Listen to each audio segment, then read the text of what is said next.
Hi there, if you want to change lock screen shortcuts on your Samsung Galaxy S25 Ultra, then you just need to follow these steps. First, you just need to go to settings. Now scroll down until you find wallpaper and style. Tap on it and here is your lock screen and this is your home screen. Tap on your lock screen and then here you can find the shortcuts at the bottom left side or bottom right side.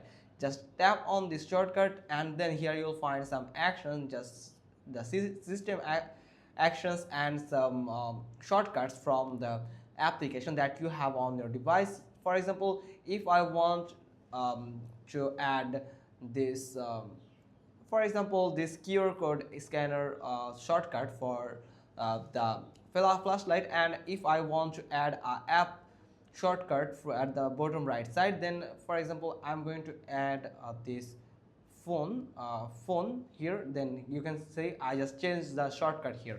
That's how you can change lock screen shortcuts easily according to your needs. Then don't forget to simply tap on this done to save the changes on your lock screen shortcut. Hope you got this. If so, then give us a thumbs up. Don't forget to subscribe our channel, click on the bell icon, and we will get back to you soon with another informative video. Thanks for watching. Till next time.